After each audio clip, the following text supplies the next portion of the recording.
हजरत उलमाए किराम दीनदार ईमानदार सय्यदुल अय्याम जमात ने अल्लाह करे शामिल ब्रदर इस्लाम और तारारे माओ बोनेरा अस्सलामु अलैकुम व रहमतुल्लाहि व बरकातुहू। अल्लाह रब्बुल आलमीन शहीद रवाले व शामिल शुक्रिया अदाय करছি যিনি আমাদেরকে ঈদুল আযহার ধরে আজকে সৈয়দুল আইয়াম জুমার দিনে আল্লাহর ঘরে হাজির হওয়ার তৌফিক দিলেন। কালিমাতুশ শুকরিয়া আদায় করছি আলহামদুলিল্লাহ। দুরূদ ও সালাম পেশ করেছি বিশ্ব মানবতার বিশ্বস্ত বন্ধু মুহাম্মদ আরবি সাল্লাল্লাহু আলাইহি ওয়াসাল্লামের প্রতি। আল্লাহ রাব্বুল আলামিন যত সৃষ্টিকে সৃষ্টি করেছেন তার মধ্যে আল্লাহর সবচেয়ে প্রিয়, আল্লাহর কাছে সবচেয়ে দামি সৃষ্টি হলো মানুষ। এই জন্য মানুষগুলিকে আল্লাহর প্রিয়, আল্লাহর মুকাররম, আল্লাহর প্রদত্ত পথের উপরে পরিচালিত করার জন্য, পরিচালনার জন্য যুগে যুগে আম্বিয়া আলাইহিস সালাতু ওয়াস সালাম এবং আসমানী কিতাব নাযিল করেছেন। যারা আম্বিয়া আলাইহিস সালাতু ওয়াস সালামের পথে এবং আল্লাহ নাযিলকৃত কিতাবের পথে চলবে তারাই হলো আল্লাহর প্রিয় বান্দা। তারা দুনিয়াতে যত দুঃখ কষ্টেই থাকুক না কেন, পরকালের অনন্ত অসীম জিন্দেগি তাদের জন্য সুখ সমৃদ্ধি দিয়ে আল্লাহ তাআলা ভরপুর করে রেখেছেন। আর যারা আল্লাহর পথে চলবে না, আল্লাহর নাফরমানি করবে, দুনিয়াতে সাময়িক তারা যতই সুখে সমৃদ্ধশালীতে থাকুক না কেন, পরকালের অনন্ত অসীম সময় তাদের জন্য দুর্ভোগ, যন্ত্রণা, হতাশা, ব্যথা, বেদনা ছাড়া কিছু। তবে যারা বুদ্ধিমান তারা আল্লাহর নাফরমানি বাদ দিয়ে, নিজের নফসের আনুগত্য বাদ দিয়ে আল্লাহ তাআলা পরিচালিত পথেই তাদের জিন্দেগি যাপন করে। কারণ দুনিয়াটা হলো একটা ক্ষণস্থায়ী জিনিস, পরকাল হলো একটা চিরস্থায়ী এবং দীর্ঘস্থায়ী জিনিস। বুদ্ধিমানেরা ক্ষণস্থায়ী জীবনে কষ্ট করলেও ক্ষণস্থায়ী, দীর্ঘস্থায়ী, চিরস্থায়ী জিন্দেগিতে যাতে সুখী সমৃদ্ধশালী ভাবে জীবন যাপন করতে পারে এই চেষ্টাই তারা করে। তো এই দুনিয়াতে দুইটি শ্রেণী, একটা হলো আল্লাহর কৃতজ্ঞ বান্দা আর একটা হলো আল্লাহর নাফরমান বান্দা। যারা কৃতজ্ঞ বান্দা তারা হবে জান্নাতি, আর যারা নাফরমান বান্দা তারা হবে জাহান্নামী। আল্লাহর কৃতজ্ঞ বান্দাদের জন্য পরকালে একটি আফসোস ছাড়া জান্নাতীদের আর কোনো আফসোস নাই। সুবহানাল্লাহ। এই দুনিয়ার দুঃখ তাদের কোনো দুঃখ হবে না, দুনিয়ার ব্যথা, বেদনা, যন্ত্রণা, অত্যাচার, জুলুম, নির্যাতন এগুলি কিছুই তাদের কাছে কষ্টকর মনে হবে না। শুধুমাত্র একটি জিনিসের জন্য তারা আফসোস করবে। আর জাহান্নামীরা, আমি আজকে কোরআনুল কারীমের আয়াতের আলোকে 14 প্রকারের মানুষ যারা পরকালে শুধু হতাশা, আফসোস, দুঃখ, ব্যথা, বেদনা, যন্ত্রণায় ভুগবে, কিন্তু ওই ব্যথা, বেদনা, যন্ত্রণা থেকে নিষ্কৃতি পাওয়ার কোনো উপায় তাদের আর জানা থাকবে না। তো আল্লাহ তাআলা কোরআনুল কারীমে আয়াতগুলির মাধ্যমে আমাদেরকে জানিয়ে দিয়েছেন যাতে এই খাসলত আমাদের মধ্যে না থাকে। দুনিয়াতে আমরা সংশোধন করে আল্লাহর প্রিয় হয়ে মরতে পারি। ঠিক কি? আল্লাহ কি আয়াত নাযিল করছে আমাদেরকে জাহান্নামে জ্বালানোর জন্য? না, সতর্ক করার জন্য, সাবধান করার জন্য। যেমন আমরা আমাদের সন্তানদেরকে বলি, বাহিরে যখন বিদ্যুৎ চমকায়, বজ্রপাত হয়, আমরা সন্তানরা যখন পানির মধ্যে ডুবাইতে থাকে তখন বলি উঠে আয়, উঠে আয়, নতুন ভাড়া পড়বে তুলবে, বজ্রপাত করবে তুলবে। এরপর আসে, তারপরে কি বলে যে তুই মর, তুই মর। এই মরার অর্থ তুই বেঁচে আসে, বেঁচে আসে, বেঁচে আসে কিনা? আপনাকে মরতে বলছে না উঠে আসতে বলছে? উঠে আসতে বলছে। তো ঠিক আল্লাহ তাআলা বান্দাদেরকে এইগুলি বলে সতর্ক করতেছে যে পরকালে যাতে তোমাদের কোনো দুঃখ দুর্দশায় ভুগতে না হয়। কারণ আল্লাহর সুন্নতের কোনো পরিবর্তন হবে না। সুন্নত মানে আল্লাহর বিধান। কোরআনুল কারীমে আল্লাহ তাআলা কয়েক জায়গায় বলেছেন, ওয়ালা তাজিদু লিসুন্নাতিল্লাহি তাবদীলা ওয়ালা তাজিদু লিসুন্নাতিল্লাহি তাহওয়িলা। আল্লাহর সুন্নতের কোনো পরিবর্তন হবে না। তাহওয়িলা, আল্লাহর সুন্নতের কোনো কসমাসও হবে না। সুবহানাল্লাহ। আর কিয়ামতের ময়দানে জাহান্নামীদেরকে আল্লাহ স্পষ্ট করে বলবেন, মা ইউবাদদালুল কওলু লাদাইয়া ওয়া মা আনা বিযাল্লামিন লিল আবিদ। আজকে আমার কথার কোনো পরিবর্তন হবে না। কোরআনুল কারীমের মাধ্যমে যে সিদ্ধান্ত জানিয়ে দিয়েছি তার কোনো পরিবর্তন হবে না। আর কোন বান্দার প্রতি যারা পরিমাণ জুলুমও আজকে করা হবে না। আল্লাহু আকবার। তো জান্নাতীরা পরকালে শুধু একটা আফসোস করছে, কয়টা? আপনি বলবেন জান্নাতে যাওয়ার পরে আমার আফসোস কি? শুধু একটা আফসোস থাকবে দুনিয়ার। সেটা কি জানেন? রাসূলুল্লাহ সাল্লাল্লাহু আলাইহি ওয়াসাল্লাম বলেছেন, এটা আত-তারগীব হাদিসের দ্বিতীয় খণ্ডে 375 নম্বর হাদিস। আল্লাহর হাবিব বলেছেন, যারা জান্নাতে যাবে, জান্নাতে যাওয়ার পরে তাদের মনে শুধু একটা আফসোস থাকবে।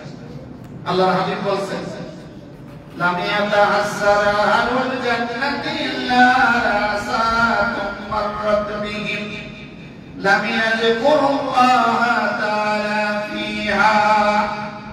জান্নাতীদের মনে জান্নাতে যাওয়ার পরে একটা আফসোস থাকবে। সে আফসোসটা কি? দুনিয়াতে যেই সময়টা তারা অলস কাটিয়েছে, আল্লাহর জিকির ছাড়া কাটিয়েছে, তারা সেখানে শুধু আফসোস করবে, হায় আল্লাহ, ওই সময়টা যদি দুনিয়ার কাল কল্পে না থেকে, বসে না থেকে যদি তোমার জিকিরে কাটিয়ে দিতাম, তাহলে জান্নাতে আমার মর্যাদা আরো অনেক বেশি বেড়ে যেত। সুবহানাল্লাহ। তাহলে বোঝা গেল দুনিয়ার সময় কিসে কাটাইতে হবে? আল্লাহর জিকিরে। কিসে? কথা কাটা না, বেশি কথা বলা। কিসে কাটাইতে হবে? আল্লাহর জিকিরে। সুবহানাল্লাহ বলেন, আলহামদুলিল্লাহ, লা ইলাহা ইল্লাল্লাহ, আল্লাহু আকবার, আস্তাগফিরুল্লাহ, আস্তাগফিরুল্লাহ, আস্তাগফিরুল্লাহ, আল্লাহুম্মা সাল্লি আলা মুহাম্মদ ওয়া আলা আলি মুহাম্মদ। জিকির আর দুরূদ শরীফে অবসর সময়টাকে কাটিয়ে দিবেন। যত বেশি জিকির করবেন তত আল্লাহর মুকাররম, আল্লাহর প্রিয় হয়ে যাবেন। সুবহানাল্লাহ। তাহলে আপনারা কি আল্লাহর প্রিয়, আল্লাহর মুকাররম হতে চান না? আল্লাহ, তুমি আমাদেরকে তোমার প্রিয় বান্দা হিসেবে কবুল করো। আমিন। তুমি আমাদেরকে তোমার প্রিয় বান্দাদের কাতারে শামিল করো। আমিন। তারা আসেন, আজকে আমি জান্নাতীদের নয় 14 প্রকার পাপিষ্ঠ লোকেরা কিয়ামতের ময়দানে যারা আফসোস করবে। দুনিয়ার হায়াতে জিন্দেগি দেওয়া হয়েছিল, এই দুনিয়ার হায়াতে জিন্দেগিতে আল্লাহর গোলামি না করে, আল্লাহর বন্দেগী না করে, আল্লাহর ইবাদত না করে, আল্লাহর বিধানের আনুগত্য না করে, শয়তান তাগুতের নফসের তাগুতের তলফিবাহ দালালদের যারা অনুসরণ করেছে, কিয়ামতের ময়দানে তারা বলবে, কি বলবে?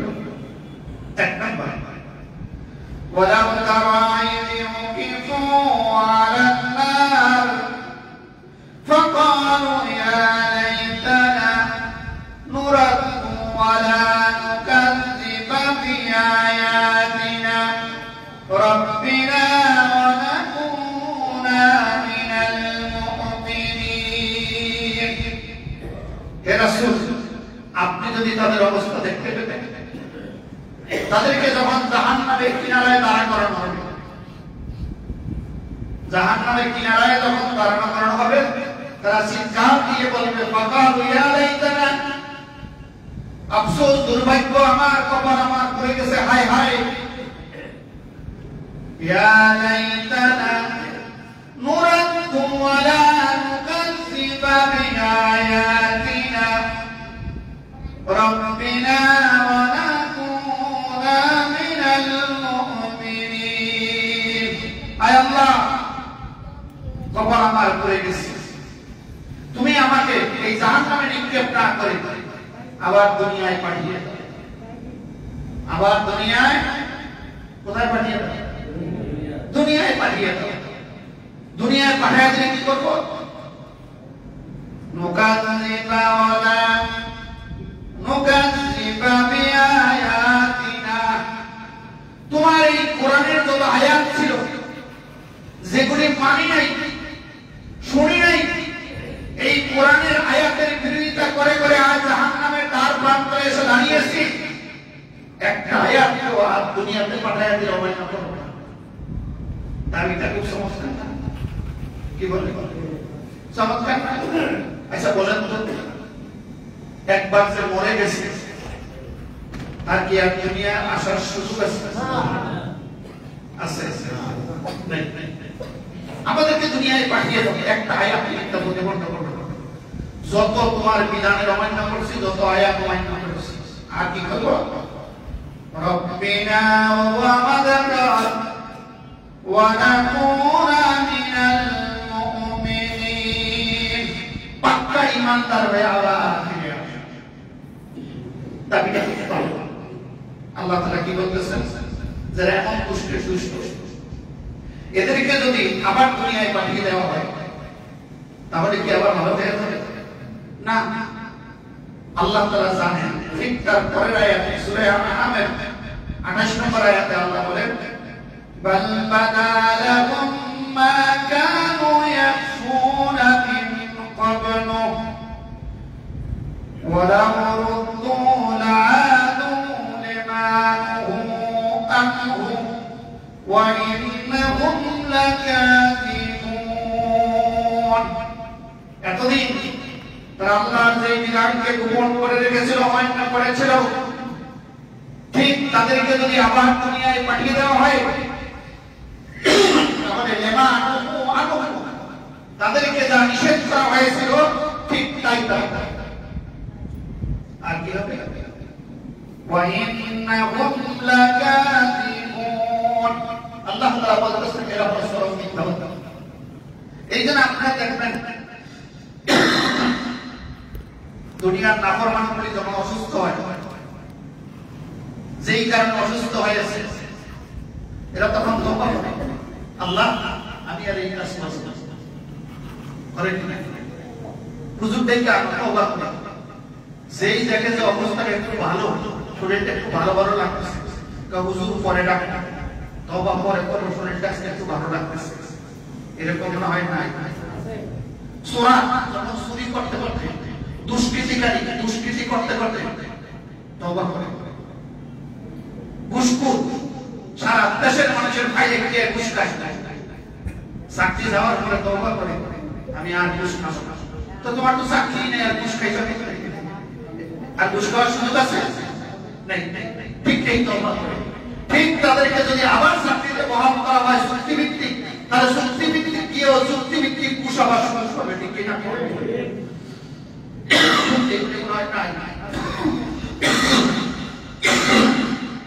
চাকরি শেষে চুক্তিভিত্তিক নিয়োগ করছে যুক্তিভিত্তিক আবার ঘুষ খাওয়া শুরু করছে এই নাফরমান দুনিয়াতে থাকতে আল্লাহর আয়াত অমান্য করছে আবার যদি দুনিয়াতে পাঠিয়ে দেওয়া হয় চুক্তিভিত্তিক আবার চুক্তিভিত্তিক এসে অন্যায় করা শুরু করবে ঠিক কিনা তাহলে আল্লাহর এই আয়াত দুনিয়াতে থাকা অবস্থায় কোন আয়াতকে অমান্য করা যাবে আমরা করি কিনা ইবাদতের ক্ষেত্রে যত আয়াত বৈবাহিক ক্ষেত্রে যত আয়াত লেনদেনের ক্ষেত্রে যত আয়াত ব্যবসা বাণিজ্যের ক্ষেত্রে যত আয়াত ব্যাংকিংয়ের ক্ষেত্রে যত আয়াত সমাজ পরিচালনার ক্ষেত্রে যত আয়াত রাষ্ট্র পরিচালনার ক্ষেত্রে যত আয়াত সবগুলি আমরা লঙ্ঘন করি ঠিক কিনা কর সবগুলি মিথ্যা প্রতিপন্ন করি আল্লাহর আয়াতের মোকাবিলায় মানুষের তৈরি করা বিধান তৈরি করে আল্লাহর আয়াতকে শুনে মেরে মানুষের বিধান দিয়ে আজ মানুষকে পরিচালনা করা হচ্ছে ঠিক কিনা কর আল্লাহ খুশি না বেটা যা বসিলায় শীত যিনি আপনাকে সৃষ্টি করে জমিনে পাঠিয়ে নিয়ামত রাজি দিয়ে বাঁচিয়ে রেখেছেন, শুধু তাকে চিনলাম না, ঠিক কিনা? সকলের নির্দেশ মেনেছি, সকলের হুকুম মেনেছি, সকলের পাঁচার কর্তৃবাহক তারা হয়েছি, শুধুমাত্র আল্লাহর গোলাম হতে পারি নাই, ঠিক কিনা? এই জন্য শয়তানের কর্তৃবাহক তারা না হয়ে আধিপত্যবাদী সাম্রাজ্যবাদীর গোলামি না করে জীবনের সর্বক্ষেত্রে আল্লাহর আয়াতের, আল্লাহর হুকুমের, আল্লাহর বিধানের আনুগত্যই করে মরতে হবে, ঠিক কিনা? সব রোগের ট্যাবলেট আছে, ইনজেকশন আছে, শুধুমাত্র মরণের কোন ট্যাবলেট আর ইনজেকশন নেই, ঠিক কিনা? এই পৃথিবীর সর্বকালের সর্বযুগের সর্বশ্রেষ্ঠ চিকিৎসা বিজ্ঞানী মুহাম্মদ রাসূলুল্লাহ সাল্লাল্লাহু আলাইহি ওয়াসাল্লাম সত্যার কণ্ঠে বলে গেছেন, সব রোগের এই ঔষধ আবিষ্কার হবে দুইটি রোগ ছাড়া। কয়টি রোগ? একটা হলো জন্ম নেওয়ার পরে তুমি বুড়া হয়ে যাও, প্লাস্টিক সার্জারি করে চেহারার মধ্যে প্লাস্টিক লাগাইতে পারবা, কিন্তু ভিতরে সব যাত্রা হয়ে যাবে, ঠিক কিনা? আর মরণের পরেই তোমাকে মৃত্যুর স্বাদ গ্রহণ করতে হবে, কোন ট্যাবলেট দিয়ে তোমার মৃত্যু প্রতিরোধ করা যাবে না। এই জন্য আমরা আল্লাহর আয়াত মানি, ঠিক কিনা? দ্বিতীয় কোয়ালিটি আল্লাহ রাব্বুল আলামিন বলতেছেন, এক নম্বরে অপরাধ হলো কি? আল্লাহর আয়াত অমান্য করছে। আল্লাহর আয়াত অমান্য শাস্তি কি? ইন্নাল্লাযীনা কাযযাবু বিআয়াতিনা ওয়াস্তাকবারু আনহা লা তুফাত্তাহু লাহুম আবওয়াবুস সামাই ওয়া লা ইয়াদখুলুনাল জান্নাতা হাত্তা ইয়ালিজাল জামালু ফি সাম্মিল খিয়াত ওয়া কাযালিকা নাজজিজ যালিমিন লাহুম জাহান্নামু মিহাদুন ওয়া মিন ফাওকিহিম গাওয়াশি ওয়া কাযালিকা নাজজিজ যালিমিন। যারা আল্লাহর আয়াতকে অস্বীকার করে, এরপর আল্লাহর জমিনে গর্ব অহংকার করে বিচরণ করবে, আল্লাহ বলেন তাদের জন্য আকাশের দরজা খোলা হবে, আকাশের রহমতের দরজা খোলা হবে না। লা ইয়াদখুলুল জান্নাতা, তারা কশিন কালো জান্নাতে যাবে না। কি? লা ইয়াদখুলুন ওয়া লা ইয়াদখুলুল জান্নাতা হাত্তা ইয়ালিজাল জামালু ফি সাম্মিল খিয়াত। যদি সুয়ের ছিদ্র দিয়ে ওট প্রবেশ করে তাহলে তারা জান্নাতে যাবে। আচ্ছা বলেন, সুয়ের ছিদ্র দিয়ে কি একটা মুরগি প্রবেশ করে? ওট প্রবেশ করতে দূরের কথা, এর অর্থ হলো তারা জান্নাতে যাবে না। তাদের মেহমানদারি কিভাবে হবে? লাহুম জাহান্নামু মিহাদুন ওয়া মিন ফাওকিহিম গাওয়াশি, তাদেরকে জাহান্নামের গাড়ি সাজিয়ে দিয়ে যাবে, জাহান্নামের লেপ দিয়ে তাদেরকে ঢেকে দেওয়া হবে। নাউযুবিল্লাহ। তাহলে আপনারা কি এই শাস্তি দিতে রাজি আছেন? পৃথিবীর কিংবদন্তি কুস্তিবিদ মুহাম্মদ আলী কেলের নাম শুনছেন? মুহাম্মদ আলী কেলে যে বক্সার, নাম শুনেছেন? সে কিন্তু খ্রিস্টান ছিল, পরে মুসলমান হয়েছে। আমি তার জীবনী পড়ে আশ্চর্য হইলাম, আল্লাহর এই গোলাম 20 লক্ষ ইহুদি খ্রিস্টানকে মুসলমান বানাইছে। সুবহানাল্লাহ। আমেরিকাতে এখনো মুহাম্মদ আলী কেলে সেন্টার আছে। এই মুহাম্মদ আলী কেলে 20 লক্ষ বিজাতিকে মুসলমান বানিয়ে সবসময় তার পকেটে একটা দিয়াস পাই যায়। দিয়াস মেস, সে কিন্তু ধূমপান করতে পারে। যখনই তার মনের মধ্যে কোনো খায়েশাত জন্ম নেই, দিয়ে আসলে আগুনটা জ্বালায় হাতের মধ্যে ধরে ধরতেন আর বলতেন, শোনো, দুনিয়ার এই সামান্য দিয়ে আসলে আর আগুন সহ্য করতে পারো না, তোমার মন যা চাচ্ছে ওটা যদি করো তাহলে জাহান্নামের অনন্ত আগুন তোমাকে জ্বালাবে। ও মুহাম্মদ আলী, দুনিয়ার আগুন সইতে পারো না, জাহান্নামের আগুন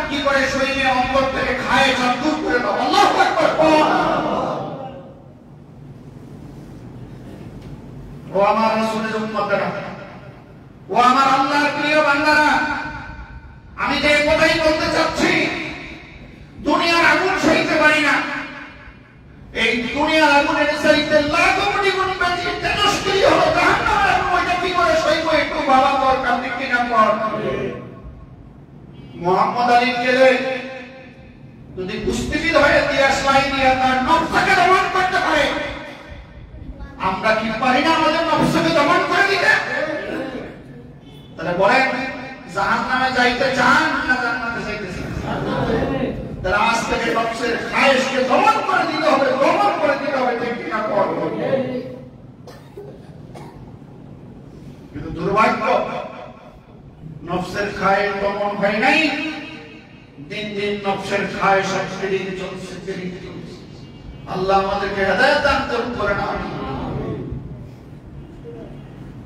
দ্বিতীয় শ্রেণীর মানুষ যারা পরকালে আফসোস করে, আল্লাহর সাথে শিরক করে, তারা যখন ভয়াবহ আযাবের সম্মুখীন হবে, সূরা কাহফে 42 নম্বর আয়াতে আল্লাহ বলেন, وَيَقُولُ يَا لَيْتَنِي لَمْ أُشْرِكْ بِرَبِّي أَحَدًا। যখন জাহান্নামের ভয়াবহ আযাব দেখবে, চিৎকার করে বলবে, ইয়া লাইতানি, হায় দুর্ভাগ্য আমার, লাম উশরিক বিরাব্বি আহাদা, আমি যদি আমার রবের সাথে কাউকে শরীক না করতাম। যত কবিরা গুনাহ আছে, 70টি কবিরা গুনাহের মধ্যে সবচেয়ে বড় কবিরা গুনাহ হলো আল্লাহর সাথে শিরক করা। সিরিয়ালে 1 নম্বর অপরাধ কি হলো? 1 নম্বর কবিরা গুনাহ হলো আল্লাহর সঙ্গে। إن الله لا يغفر أن يشرك به ويغفر ما دون ذلك। আল্লাহ তাআলা সকল অপরাধী বান্দার ক্ষমা করে দিতে পারেন শিরক ছাড়া। শিরক ছাড়া। ইন্নাকা লাযুলমুন আযীম। শিরক হলো সবচেয়ে বড় জুলুম। আমরা শিরক করি কিনা? ইবাদতে শিরক করি, কথার মধ্যে শিরক করি, আচরণের মধ্যে শিরক করি, করি কিনা? করি। শিরক আল্লাহ ক্ষমা করবেন না। শিরক আল্লাহ সহ্য করেন না। আল্লাহর ওয়াহদানিয়তের সঙ্গে, আল্লাহর রুবুবিয়তের সঙ্গে, আল্লাহর জাত সিফাতের সঙ্গে শরীক আল্লাহ বরদাস্ত করেন না। এই জন্য দেখবেন রহমান একজন, দুনিয়ার সব রহমান, ঠিক কিনা? আল্লাহ নাম 99টি নামের মধ্যে একটা আছে রহমান। আর দুনিয়ার সবগুলো কি?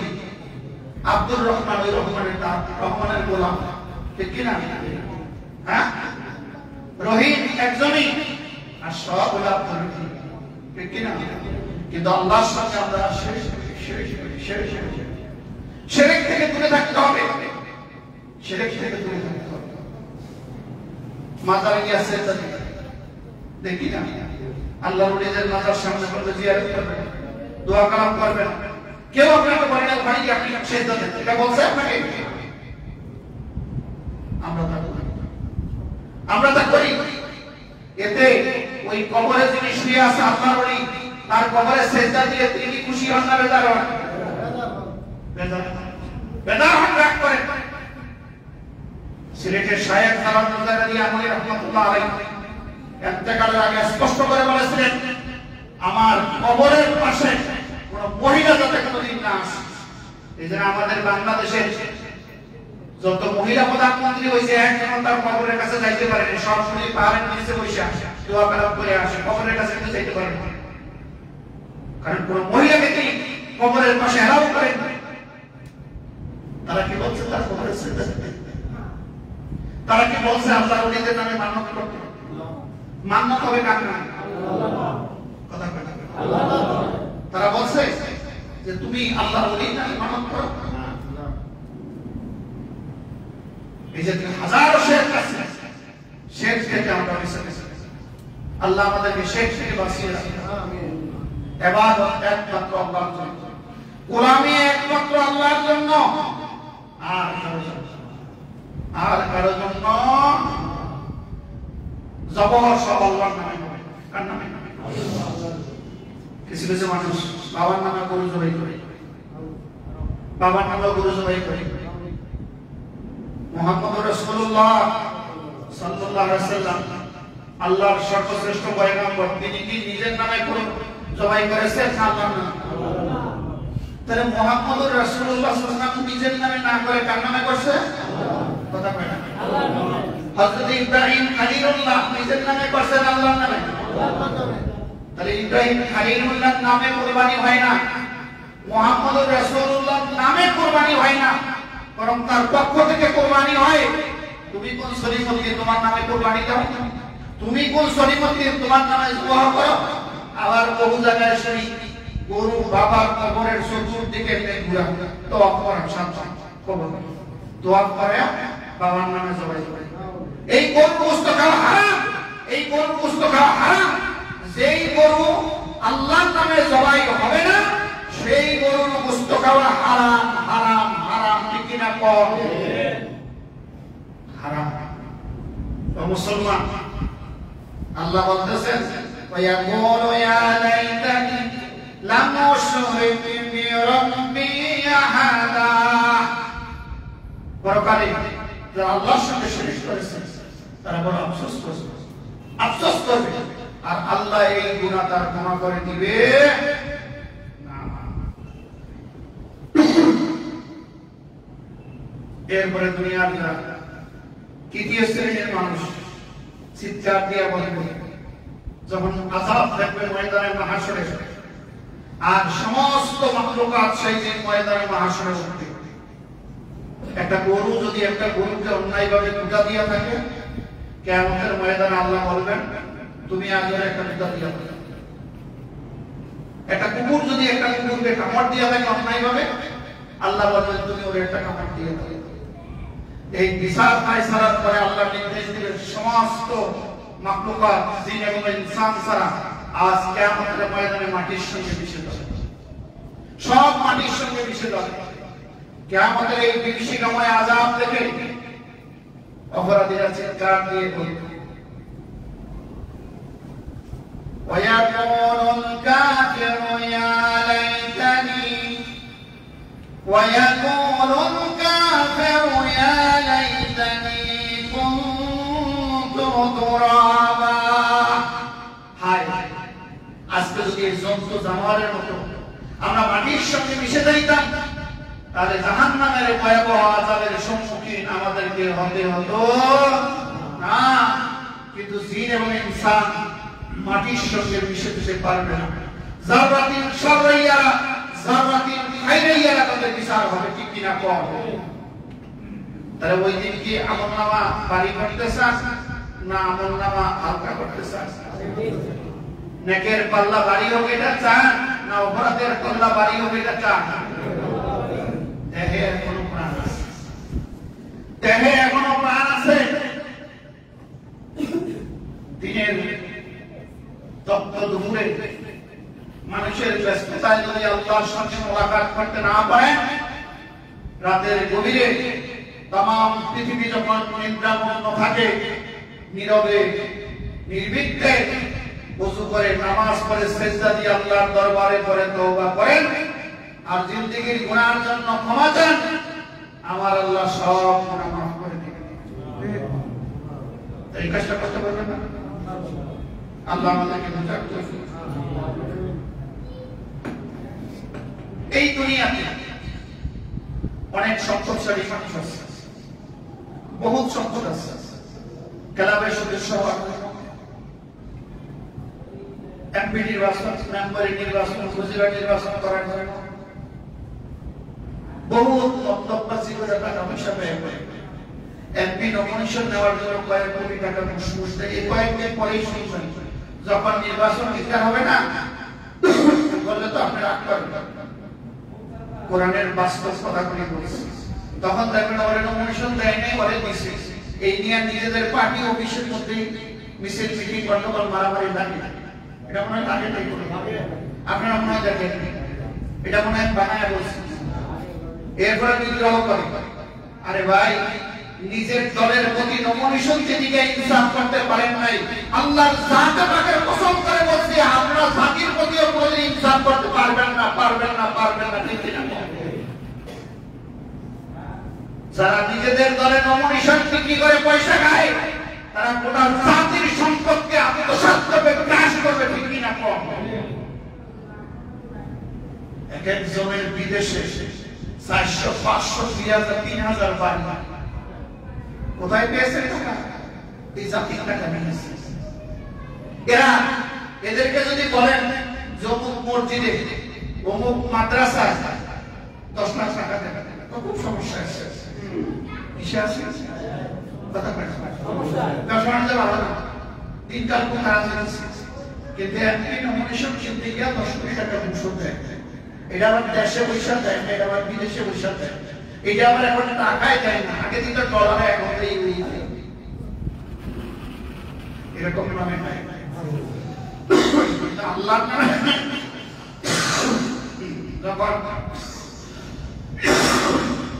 তাদের কাছে চাওয়া হয়, তখন টাকা পয়সা নাই, খুব সমস্যা।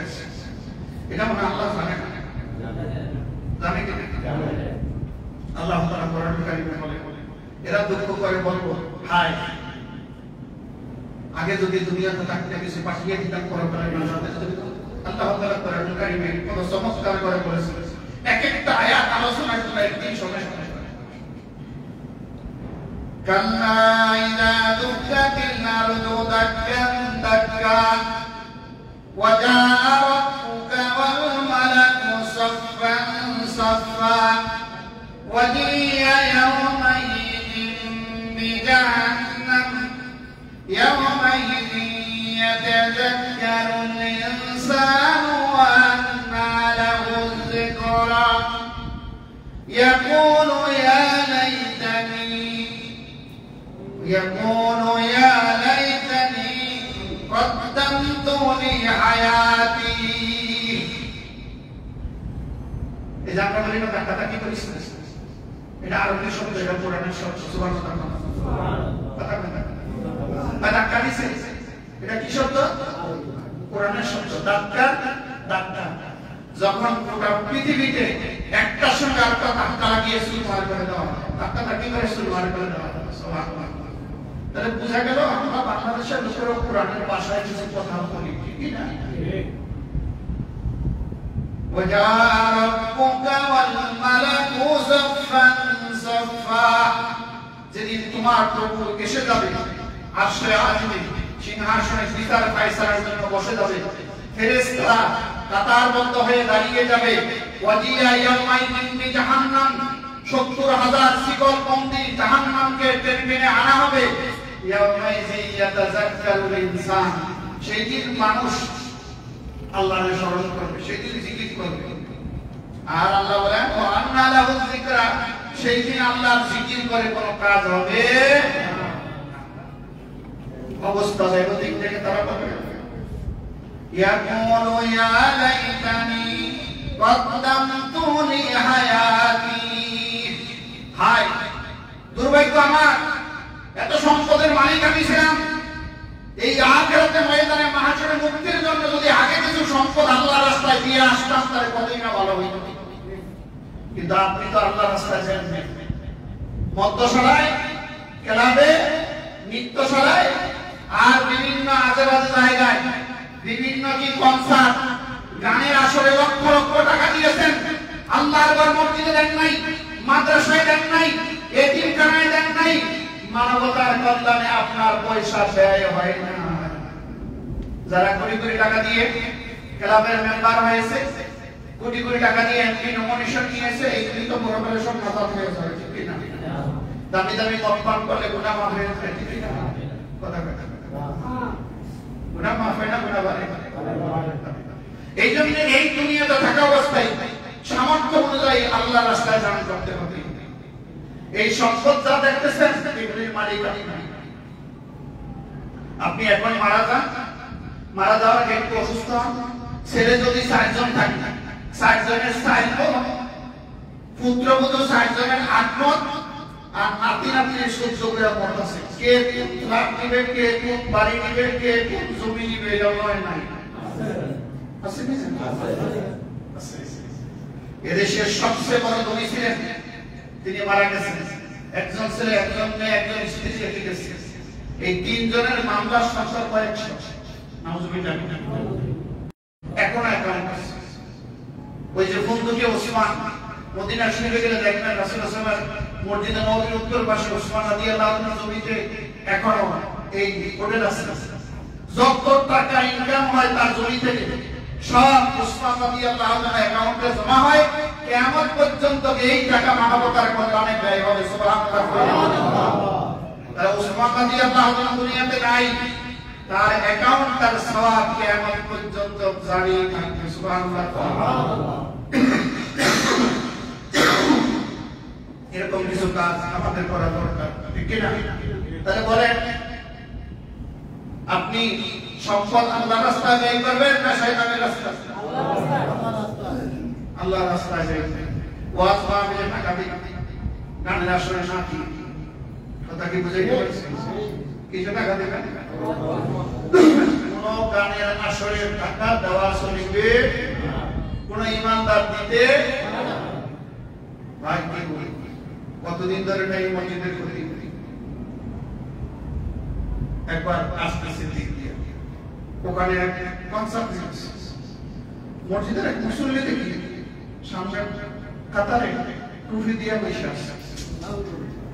দেখলাম মুখে দাঁড়িয়ে মাথায় টুপি, আসতেছি ওই মসজিদে তাফসীর করার জন্য। এরে ওই সামনের সাথে দেখে আমার মেজাজটা এত গরম হইল, সারা জীবন ওয়াজ করলাম কি, আর আমার মসজিদের মুসল্লি সামনের কাতারে টুপি কাটায় কনসার্টে বসে আসছে। বলে আমি এদিকে আসলে শরীর করতে আসছি, আল্লাহ তাআলা ডাইকে মসজিদে বসছি, খালি কিছু কিছু করে ওঠে, হুজুর কথা কি বসে। তাফসীর শেষের পরে জিজ্ঞাসা করলাম, বাড়ি কই? বাড়ি এসব নামাজ হয়েছে সোজা বাড়ি কই? হুজুর কি জন্য ডাকছে? এই জন্য ডাকছে, এই জন্য ডাকছে। সারা জীবন আমি ক্ষতি করলাম, খুতবা দিলাম, আর আমার মসজিদের মুসল্লি আপনি কনসার্টের সামনে টুপি কাটায় বসে আছেন, এটা আমার জন্য জিল্লতি এবং বেয়াদবি ছাড়া কিছু না। কি না বল প্রতিষ্ঠা হুজুর, আপনি কি ক্ষতিটা করলেন? 2 লাখ টাকা দিয়েছে কনসার্টে, কে জাহান্নাম নিশ্চিত হয়ে গেছে। আপনার জাহান্নাম নিশ্চিত হয়ে গেছে। মসজিদে ফ্যানের জন্য, লাইটের জন্য, এসির জন্য ওয়াজ করলে আপনি 10,000 টাকা দেন, কনসার্টে 2 লাখ টাকা দিয়ে আপনি সামনে কাটায় বসে আছেন। এরকম মুসল্লি হয় নাই? আছে কি জানেন? আপনারা কি এই কাজ করছেন? টাকা কিসের রাস্তা দিতে? আল্লাহর রাস্তা। শয়তানের রাস্তায় 1 টাকাও ব্যয় করবেন না। বৈধ পথে আয় করে অবৈধ পথে ব্যয় করা হারাম। অবৈধ পন্থা আয় করে বৈধ পথে ব্যয় করার মধ্যে কোনো সওয়াব নেই। কথা কি পরিষ্কার? এটা মনে বোঝেন না, আবার বলি। বৈধ পথে আয় করে অবৈধ পথে ব্যয় করা হারাম। অবৈধ পথে আয় করে বৈধ পথে ব্যয় করার মধ্যে কোনো সওয়াব নেই। কারণ টাকা মালিক আপনি না, আপনি মালিক না। আপনি সেই টাকা দান করলে সওয়াব হবে। আপনার বউ না, সেই বউ তালাক দিলে কি তালাক হয়ে যাবে? কথা কয় না। ওই যে একবার লঞ্চে একটা গল্প শুনছিলাম, এক মহিলা বসে বসে কাঁদে। কিছু এরকম দুষ্ট প্রকৃতির মহিলা আছে, তো সবাই জিজ্ঞাসা করতেছে আপনি কাঁদতেছেন কেন? বা কাঁদতেছি অনেক বছরের স্বামী ঘুষ পাইছে, এখন কি করবো? আরেক জায়গায় ছেলে ঠিক করছে, বিয়ে বন্ধনে আবদ্ধ হবো, এখন তালাক নামার কাগজের জন্য বিয়ে বসতে পারতেছি না। যদি আপনি এই তালাক নামাকে একটু সই করে দিতেন। বেটা ব্যাপার তোর বউ না, তুই গেছে তালাক নামা স্বাক্ষর করতে। তখন আসে ঠিক আছে, আমি যদি তালাক দিলে আপনার উপকার হয় তো দিয়ে দিন। স্বাক্ষর করে দিচ্ছে, এবার খাওয়ান করছে টাকা দিয়ে বা কেন তালাক দিচ্ছে। এরকম হয় আছে না? আরেকজনের টাকা আপনি এসে আল্লাহর রাস্তায় দিয়ে দিতেছেন, সওয়াব কামাইতেছেন। আপনার সওয়াব হবে না, যেমন আরেকজনের বউ তালাক দিলে ওই তালাক হবে না। কথা কি পরিষ্কার? আল্লাহ হাবিব বলছেন, কোন আদম সন্তান কিয়ামতের ময়দানে একদম অগ্রসর হতে পারবে না 5টি প্রশ্নের জবাব না দিয়ে। নম্বরে তোমার হায়াত কিভাবে কাটিয়েছো, যৌবনকাল কিভাবে ব্যয় করেছো, সম্পদ কোন পদে আয় করেছো, সম্পদ কোন পদে ব্যয় করেছো, এলেম অনুযায়ী কতটুকু আমল করেছো। পাঁচটি প্রশ্নের জবাব দিয়ে কিয়ামতের ময়দানে কদম ফেলতে হবে। আল্লাহু আকবার। তাহলে বলেন সম্পদ কি কাজে ব্যয় হবে? ভালো কথা না? টাকা মসজিদে দিবেন না বিয়েটা দিবেন? কত তোমার একটা ঘটনা বলি, নামাজ পড়ে যাচ্ছি এক রিক্সাওয়ালা দেখলাম একটা সিগারেট টানতেছে। সিগারেটের দাম কত আমি জানি না, কিন্তু মানুষ তো জীবনে সিগারেটের সাথে আমার মোলাকাত হয়। তো জিজ্ঞাসা করলাম যে তুমি এই সিগারেটটা কয় টাকা দাম দিচ্ছ? মেজাজটা আরো দিনে কয় টাকা? খাই। চিন্তা করে দেখেন, একটা সিগারেট 8 টাকা দিয়ে তার কি কোনো লাভ হয়েছে? স্বাস্থ্যের উন্নতি হয়েছে? কথা কয় না। এর মানে সিগারেট তো আছে, এই জন্য আপনারা সুতরাং বসে আছে, এই জন্য আপনারা কথা কন না, বুঝতে পারছি। সিগারেট খেলে গিয়ে সওয়াব হয়, স্বাস্থ্যের উন্নতি হয়, বুদ্ধি বাড়ে। 8-10টা সিগারেট যদি খায়, 10টাই ধরে 80 টাকা খায় সিগারেট। এই 80 টাকা দুধ খাইতো, 80 টাকার ডিম খাইতো, 80 টাকার কলা খাইতো, তার স্বাস্থ্য ভালো হতো না খারাপ হতো? ভালো হতো। এই কাজে সময় বের করি, এই কাজে সম্পদ ব্যয় করি। যারা পয়সা দিয়ে সিগারেট কিনে খান, মনে রাখবেন এটাও আপনার সওয়াবের কথাই লিখতে হবে না, এটাও গুনাহের কথাই লিখতে হবে। ঠিক কিনা কোন? তাহলে আজ থেকে সিগারেট খাইবেন না ছাড়বেন? ছাড়বো। কথা বলুন। ছাড়বো। এটা বলে ছাড়বো। আমার এক আত্মীয় ছিল, খুব কাছে আছে। এর যখন জ্বর, রমজান মাসের জ্বর, ইফতারটা করেই সে ওই টানতে থাকে। তো যখন সে চরম অসুস্থ হইত, তওবা করতে, আল্লাহ এই হারাম সুর আর খাও না, আস্তাগফিরুল্লাহ, হারাম মানুষে খায়। যে জ্বর চলে গেছে, আবার আস্তে আস্তে টানতে আসছে। কিও আপনারা বললেন যে এই আর টানবেন না, জ্বরটা তো ভালো হয়েছে, মনটা ক্লিয়ার করতে আসছে, কলমটা পরিষ্কার করতে আসছে।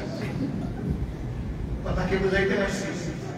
তাহলে ওই 80 টাকা 40 টাকা নিজে খান, ভালো জিনিস, 40 টাকা সন্তানের জন্য জমায় রাখেন। সন্তানের জন্য কিছু রেখে যাবো, সরকারে জানিয়া। নাম্বার 5, প্রত্যেকটা মানুষের যারা দুনিয়াতে আছে, এসিআর আছে, প্রত্যেকটা মানুষের এসিআর আছে দুনিয়াতে। এসিআর কি? এতে এমএল, সিতে কনফিডেন্সিয়াল, আর এডিটি, এটাকে বলে এসিআর। আমরা মনে করি চাকরি যারা করে তাদেরই এসিআর হয় না, প্রত্যেকটা মানুষের এসিআর হয়। পিতামাতার এসিআর দেয় সন্তানের। সন্তান যদি করে আমার পিতামাতা ভালো, তাহলে বোঝা গেল পিতা হিসাবে আপনার এসিআর পাবো। সন্তান যদি, পিতামাতা যদি সন্তানের বিষয়ে বলে আমার ওই সন্তান ভালো, তাহলে বুঝতে হবে সন্তানের এসিআর ভালো।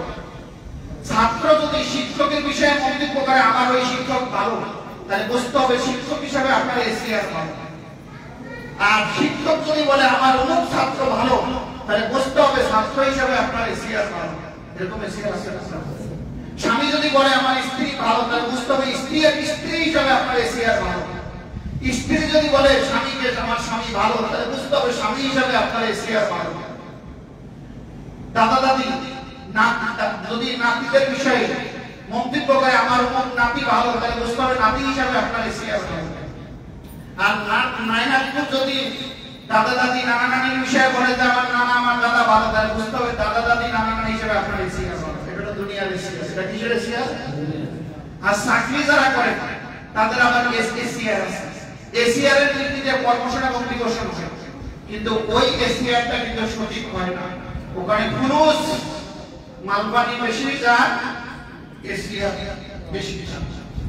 15 দিনও একটা প্রমোশন হয়ে যায়, 30 বছরও প্রমোশন হয়, এরকম ঘটনা হয় নাই? এরকম ঘটনা আছে? আল্লাহ কয় আমি এসিআর মেইনটেইন করি। আল্লাহ তাআলা এনসিআর, এর লাইফ সিতে কনফিডেন্সিয়াল আর রিপোর্ট সুবহানাল্লাহ আল্লাহ তাআলা কথা বলে এলসিআর আল্লাহ যেটা মেনটেন করে কেরামান কাতিবিন ফেরেশতার মাধ্যমে সেটার নাম কি এলসিআর এলএলআই সিতে কনফিডেন্সিয়াল আর রিপোর্ট লাইফের কনফিডেন্সিয়াল রিপোর্ট এটা হলো আপনার আমানত এটা ফেরেশতা দিয়ে আল্লাহ তাআলা মেনটেন করে ওখানে কোনো মালপানি দান্দাবাজি চলে না মা ইয়ালফিযু মিন কাওলিন ইল্লা লাদাইহি রাকীবুন আতীদ আপনার এমন কোন কথা এমন কোন কাজ নেই যেটা সংঘটিত হওয়ার সঙ্গে সঙ্গে ফেরেশতারা লিপিবদ্ধ করবে সুবহানাল্লাহ কিয়ামতের ময়দানে এই গলা থেকে আপনার এলসিআর বের করে দিবেন وكل إنسان ألزمناه طائره في عنقه ونخرج له يوم القيامة كتابا يلقاه منشورا اقرأ كتابك كفى بنفسك اليوم عليك حسيبا ওই আপনার আমলনামার কিতাব খোলা কিতাব আকারে আপনাকে দিয়ে বলবে এটা পড়ো এটা পড়ো যারা নেককার আল্লাহ ওয়ালা তাদেরকে ডান হাতে দিয়ে দিয়ে কোন হাতে দিবেন জোরে করে যাদেরকে ডান হাতে দিবে ওরা ডানপন্থী আর এই ডানপন্থীরাই হবে আল্লাহর জান্নাতি সুবহানাল্লাহ এইজন্য ডানপন্থী হবে না বামপন্থী হবে সবাই ডানপন্থী না বামপন্থী আমাদের দেশে কিছু লোক পরিষদ এসে বামপন্থী সেটাই জাহান্নামের কথা শুনছে জাহান্নামে কি করে কে নিজের বামপন্থী করে কখনো কোনো মুসলমান বামপন্থী রামপন্থী হতে মুসলমান বামপন্থী রামপন্থী হতে পারে না মুসলমানরা হবে ডানপন্থী মুসলমানরা হবে আল্লাহপন্থী ঠিক কিনা কম আজকে বামপন্থীদের কথাই এই বামপন্থীদের কেমন আমাদের وَأَمَّا مَنْ أُوتِيَ كِتَابَهُ بِشِمَالِهِ যাকে আমলনামাটা বাম হাতে দেওয়া হয় বাম হাতে দেওয়া হয় এই বামপন্থী গতি فَيَقُولُ يَا لَيْتَنِي لَمْ أُوتَ كِتَابِيَهْ আজকে যদি এই আমলনামার কিতাব আমাকে দেওয়া না হইত ولم أدري ما حسابيه আর এই যে পুরো আমলনামার দেওয়া হলো এটা যে আমাকে দেখানো না হইতো তার কতই ভালো হতো কারণ জীবনের যত অপরাধ আছে সব এখানে রেকর্ড করে রেখেছে আল্লাহু আকবার এইজন্য কথা বলার সময় সাবধান আবার বলছি কথা বলার সময় সাবধান না জেনে কোনো কথা বলবেন না আন্দাজে কোনো কথা বলবেন না শুনে শুনে কোনো কথা বলবেন না মিথ্যা হওয়ার জন্য ওইটুকুই যথেষ্ট সে যা বলে সে যা শুনে যাচাই বাছাই না করে বলতে থাকে এরকম মনে হয় ঘটনা না আছে কিনা মুখ একটা কান দুইটা যা শুনবেন তার অর্ধেক বলবেন কথা কি বুঝাইতে পারছি কথা কম বলো ইবাদত চুপ থাকো সুবহানাল্লাহ কথা সাবধানে বলবেন আন্দাজে কারণে আমি কথা বলবেন তো তাই বলবেন লাম আদরি মা হিসাবি যদি আমার আজকে হিসাবে যে কথা দেখানো না হতো ইয়া লাইতা কানাতিল কাদিয়া হাই আমার যে মরণ হয়েছিল দুনিয়াতে ওই মরণই যদি সব শেষ হয়ে যেত দুর্ভাগ্য ওই মরণ যদি শেষ হয়ে যেত রাত ময়দানে মাহশরে হিসাবের সম্মুখীন হতে হতো এরপরে কি বলবে মাগনা আন্নি মালিয়া আজ আমি হাজার কোটি টাকার মালিক ছিলাম গাড়ি মালিক ছিলাম মাগনি আন্নি মালিয়া কিয়ামতের ময়দানে আমার ওই মাল সম্পদ আমার কোনো কাজে আসলো না হালাকান্নি সুলতানিয়া দুনিয়ার মধ্যে আমি বাদশা ছিলাম শাসক ছিলাম ক্ষমতার অধিকারী ছিলাম আজকে ক্ষমতাও আমার হাত ছাড়া হয়ে গেছে আছে কি মনে রাখবেন অবৈধভাবে যারা ক্ষমতায় থাকে অথবা ক্ষমতায় আসে ক্ষমতা যদি চলে যায় তারা হতাশ হয়ে যায়, ফন্দি বিক্রি করে আবার ক্ষমতার মসনদে বসার জন্য। এটা মনে হয় দুনিয়াতে নাই, আছে কিনা? হতাশ হয়ে যায়। আর আল্লাহ তাআলার কাছে যদি ক্ষমতা আসে, আলহামদুলিল্লাহ, ক্ষমতা চলে গেছে তো আলহামদুলিল্লাহ, ঠিক কিনা?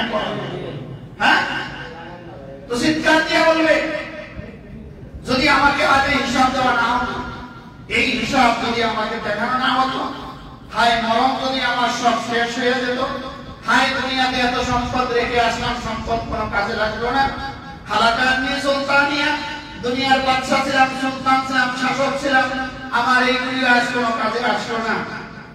আর কি হলো? এবার আল্লাহ বলবেন, খুযুহু ফাকুমুহু, ও ফেরেশতারা তাকে ধরো আর বেরিয়ে পড়ো। সুম্মাল জাহিমু সাল্লু, জাহান্নামের বেরি তার গলায় লাগিয়ে তাকে জাহান্নামে নিক্ষেপ করো। জাহান্নামে কি হাত পা খোলা রেখে দিবে? না।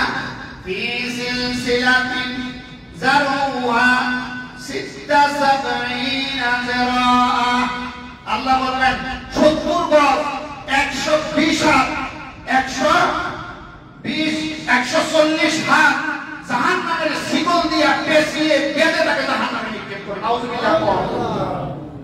তাহলে আমলনামা ডান হাতে সামনে বাম হাতে সামনে। সম্পদ কি দুনিয়াতে থাকতে আল্লাহর রাস্তায় ব্যয় করতে চান না জমা করে রেখে দিতে চান?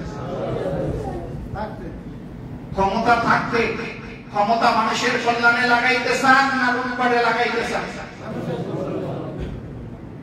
আল্লাহ তাআলা এই 5 নম্বর যে আজকে 14টার মধ্যে 5টি আলোচনা করব, আল্লাহ তাআলা এই 5টি বিষয় থেকে আমাদেরকে মুক্ত রাখবেন।